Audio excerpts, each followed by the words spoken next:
this is Danny D, and welcome to this year's Pathways of Hope Advent Special. Have you ever waited for something you truly deeply longed for?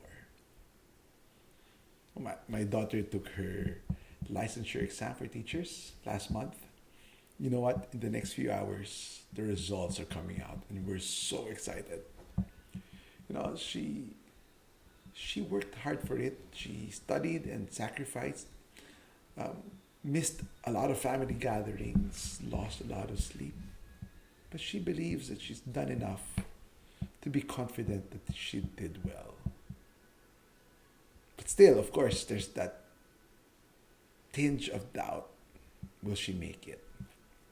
And I honor her for her high emotional quotient. The way she went through this month of waiting so gracefully. She was quite calm and peaceful. Nervous, obviously, but calm and peaceful. I was a counselor in the Center for Family Ministries in the Ateneo. And in our studies and our own observations, we found out that those who have a high level of grit, high EQ, the ability to wait, are those who are already innately joyful. And not just any joy, joy that is rooted in certain confidence. Now, we notice that those whose confidence are anchored in higher being, especially those who believe that there is this God who lived and died for the love of us, has risen and will come again, Maranatha. Those are the ones who are truly joyful.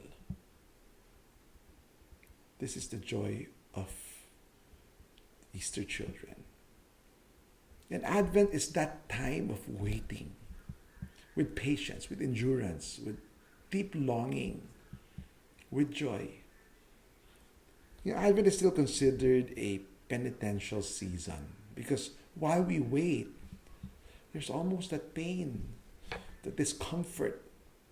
But this pain is not that of despair. It's the pain of that little child waiting for Christmas Day to open his gifts under the tree. But this week, we pause from that pain. The theme for this week in the church worldwide is joy. In fact, today is called Gaudete Sunday, from Philippians 4, Gaudete in Domino Semper. Rejoice in the Lord always.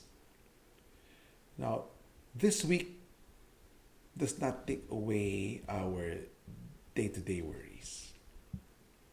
Our financial obligations do not go away. Our and our loved ones' sickness still there. So where does this joy come from? We believe that challenges are knots in our lives. And we know that there's this Jesus and our Blessed Mother who will undo these knots with us. There will be an end to our financial problems. Sickness will be taken care of. Our broken relationships will be mended in His perfect time. In His perfect way, Jesus will come. Heaven shall be upon us. Angels will rejoice. This week, we set our gaze upon this beautiful truth. In today's gospel, John the Baptist, human as he is, behind bars, had this tinge of doubt. So he sent his disciples to ask Jesus, "Are you the one who is to come?" And Jesus answered it this way: "Go back and report to John what you hear and see. The blind receive sight, the lame walk, those who have leprosy are cleansed, the deaf hear, the dead are raised, and the good news is proclaimed to the poor. He was actually quoting from Isaiah's prophecy in chapter 35, as the prophet showed us a beautiful picture of what is to come. Isaiah says in verse 1 to 6, the desert will rejoice and the flowers will bloom in the wastelands.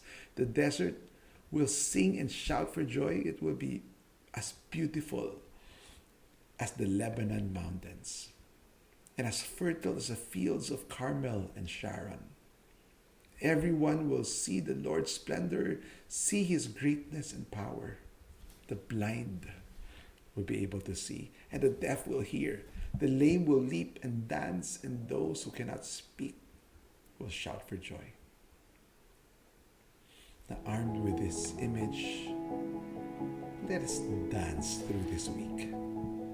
Gaudete and Domino Semper.